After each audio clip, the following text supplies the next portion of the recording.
Hello everyone, welcome to medico counsellor. Supreme court में hearing के पहले काफ़ी सारी न्यूज़ जो है वो यहाँ पर सामने निकल के आ रही हैं। जैसे कि आपको मालूम है कि सुप्रीम कोर्ट में जो हियरिंग है वो 8 जुलाई को यहाँ पे होनी है, लेकिन उसके पहले काफ़ी सारी इंपॉर्टेंट अपडेट आप लोगों के लिए नीट के रिगार्डिंग निकल के आ रही हैं। काउंसलिंग की जो ऑफिशियल डेट है उसके रिगार्डिंग भी डिस्कशन करूँगा। 10,000 प्लस जो MBBS के सीट्स इंक्रीज़ हो चुकी हैं उसके बारे में भी इस वीडियो में डिस्कशन होगा।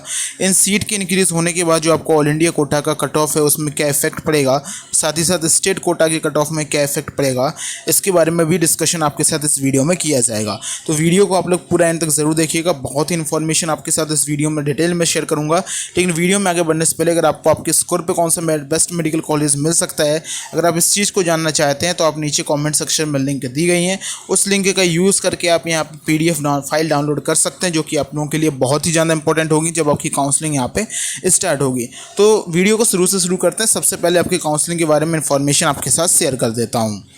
तो स्टूडेंट्स, कल काफ़ी सारे न्यूज़ आर्टिकल सामने आने लगे जिसमें नीट UG की काउंसलिंग को पोस्टपोन कर दिया गया अंडर फर्दर नोटिस के लिए। ऐसी कई सारी अपडेट सामने निकल के आ रही थी और शाम आते आते ये सारी की सारी खबर यहाँ पे गलत सामने निकल के आई। और मैंने आपके इसके रिगार्डिंग ये वीडियो बनाई थी कि काउंसलिंग डिले नहीं हुई है, क्या कुछ अपडेट है वो मैंने आपको बताया था। तो यहाँ पे आप देख सकते हैं कल देर रात में ही यहाँ पे जो ऑफिशियल नोटिस है जो यहाँ पे ministry of family and health welfare ने जो यहाँ पे रिलीज़ किया है, उन्होंने बताया है कि जो मेडिकल काउंसलिंग कमेटी है उसके जो director general of health service हैं उन्होंने अभी तक काउंसलिंग का जो शेड्यूल है नीट UG के लिए और PG कोर्सेज़ के लिए 2024 के लिए यहाँ पे अनाउंस नहीं किया है। ओके, तो UG एंड PG का जो बिल्कुल भी जो सीट मैट्रिक्स के फाइनलाइजेशन के बाद जो एग्ज़ाम प्रोसेस की जो सीट मैट्रिक्स है उसके फाइनलाइजेशन के बाद ही जो है वो यहाँ पे काउंसलिंग का शेड्यूल रिलीज़ किया जाता है।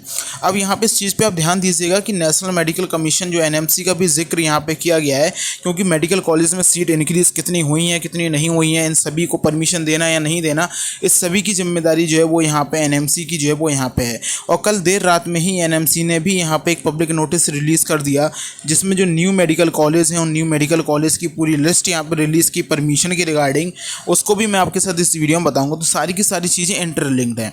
अब यहाँ पर देखिए तो उन्होंने प्रीवियसली 3 ईयर की जो है वो काउंसलिंग का शेड्यूल जो है वो यहाँ पर रखा हुआ है। जो काउंसलिंग की अगर बात करें तो जो आपकी काउंसलिंग है 2021 में 91 2022 की काउंसलिंग की बात करें तो 10/11/2022 में काउंसलिंग स्टार्ट की जाती है और तो 2023 में जो आपकी काउंसलिंग है वो 20/7/2023 में आपकी स्टार्ट की जाती है। ये चीज़ इन्होंने लिखी है।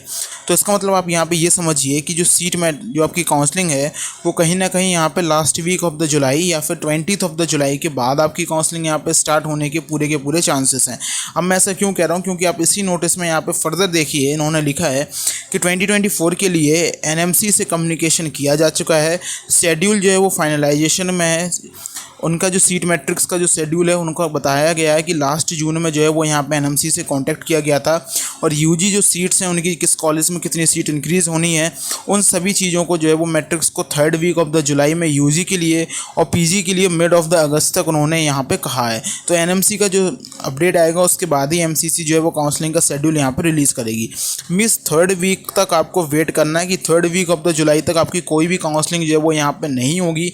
3rd वीक ऑफ द जुलाई तक आपके बाद ही आपकी काउंसलिंग होगी। आप इसका मतलब मान सकते हैं कि जो last week of the July होगा, मिस 20 जुलाई के बाद ही जो है वो आपकी काउंसलिंग यहाँ पे कंडक्ट कराई जाएगी। मीन्स अभी 2 हफ्ते का टाइम और लगेगा, 2 वीक का टाइम है। 2 वीक के बाद आपके काउंसलिंग के नोटिफिकेशन जो है वो आना स्टार्ट हो जाएंगे। उसके बाद ही आपकी काउंसलिंग जो है वो यहाँ पर स्टार्ट की जाएगी। आप इस पूरे के पूरे चीज़ को डिटेल में यहाँ पे अपने हिसाब से आप एक बार इसको ज़रूर पढ़ लीजिएगा।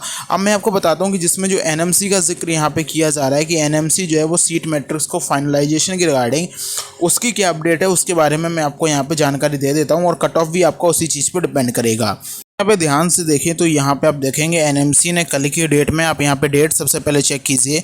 कल की डेट में 6 जुलाई को NMC ने ये पब्लिक नोटिस ऑफिशियली रिलीज़ किया।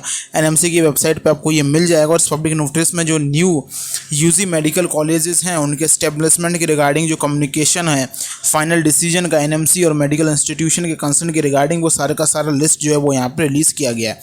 आप यहाँ पे देख सकते हैं कि जो 113 न्यू मेडिकल कॉलेज के एस्टेब्लिशमेंट के रिगार्डिंग जो भी यहाँ पे अपडेट आई थी उनका रिगार्डिंग जो फाइनल डिसीजन था वो उनको कॉलेज को मेल ID, इंस्टीट्यूशन की मेल ID उससे इन्फॉर्म यहाँ पे कर दिया गया है। और जो भी NMC ने कहा है उनके रिगार्डिंग जो भी नेसेसरी एक्शन है उन कॉलेज को यहाँ पे लेने होंगे। तो इसी चीज़ के रिगार्डिंग यहाँ पे आपसे कहा जा रहा है कि जो 3rd week of the July है 3rd week of the July. NMC ने इसी चीज़ के लिए टाइम मांगा है कि जो फाइनल डिसीजन है कि किस मेडिकल कॉलेज को इस साल के लिए अप्रूव करना है और किस मेडिकल कॉलेज को अप्रूव नहीं करना है। जो 113 ये न्यू मेडिकल कॉलेज हैं। साथ ही साथ कई सारे ऐसे ओल्ड मेडिकल कॉलेज हैं, जैसे कि मैंने आपको एसएन मेडिकल कॉलेज आगरा के बारे में लेटेस्ट इन्फॉर्मेशन दिया था कि उसमें जो नई पुराने मेडिकल कॉलेज में सीट इंक्रीजमेंट की रिगार्डिंग भी अप्लाई किया गया था, तो उसके रिगार्डिंग भी अभी काम चल रहा है। कई कॉलेजों में सीट का इंक्रीजमेंट की परमिशन दे दी गई है और कईयों की परमिशन अभी वेट में है। ओके ये सारी की सारी चीज़ें यहाँ पे की गई हैं। The issue with the approval of the competent authority, ये पूरे यहाँ पे बताया गया। साथ ही साथ जो है वो यहाँ पे 6 जुलाई को जो है वो फाइनल ऑफिस ऑर्डर है regarding establishment of new medical college. तो बेसिकली आप ये मान के चलिए सारे के सारे 113 न्यू मेडिकल कॉलेज आपके आ चुके हैं और इसमें देखिए कई सारे मेडिकल कॉलेज हैं। उत्तर प्रदेश में जो 13 न्यू मेडिकल कॉलेज आने वाले थे, तो फाइनली आप लोग खुश हो जाइए क्योंकि उत्तर प्रदेश में वो 13 न्यू मेडिकल कॉलेज इस साल से ऐड होने जा रहे हैं। अब इसका कट ऑफ में क्या इफेक्ट पड़ेगा, देखिए इसमें क्या है कि 113 न्यू मेडिकल कॉलेज में से आप यहाँ पे मान के यहाँ पे देखा जाए तो 50+ जो है वो आपकी गवर्नमेंट MBBS कॉलेज हैं। गवर्नमेंट कॉलेज जो है वो यहाँ पे 50+ हैं। अगर 50 गवर्नमेंट कॉलेज को परमिशन जो है वो यहाँ पे हो रही है, तो यहाँ पे आप मान के चलिए मिनिमम 100 सीट के साथ 5000 सीट का इंक्रीजमेंट जो है वो यहाँ पे होगा। इसका मतलब है कि 750 सीट जो है वो आपकी ऑल इंडिया कोटा में डायरेक्टली यहाँ से इंक्रीज हो जाएंगी, क्योंकि आपकी 15% सीट जो है वो यहाँ पे ऑल इंडिया कोटा में जाएंगी। तो 15% अगर इसका देखें तो 750 सीट आपकी ऑल इंडिया कोटा में डायरेक्टली यहाँ से जाएंगी। अब देखिए ऑल इंडिया कोटा में अगर 750 सीट इंक्रीज हो रही है न्यू मेडिकल कॉलेज से, और पुराने मेडिकल कॉलेज में देखा जाए जिसमें सीट इंक्रीज हो रही है, तो आप इनको मान के चलेगा ईजिली सीट जो है वो आपकी 800+ इस बार आपकी इंक्रीज हो जाएंगी। एक सीट से जो रैंक में चेंज आता है, अगर सीट ब्लॉकिंग ना हो तो 2 से 2500 से 3000 रैंक तक आगे चल के फर्दर राउंड पे डिपेंड करता है। तो 2500 से 3000 के बीच में मिनिमम चेंजेस ये सीट लेके जो है वो ऑल इंडिया में यहाँ पे आती है। मीन्स आप मान के चलेगा कि 2500 मिनिमम जो चेंज आएगा वो 2500 रैंक का यहाँ पे बिल्कुल ही चेंज जो है वो यहाँ पे आएगा।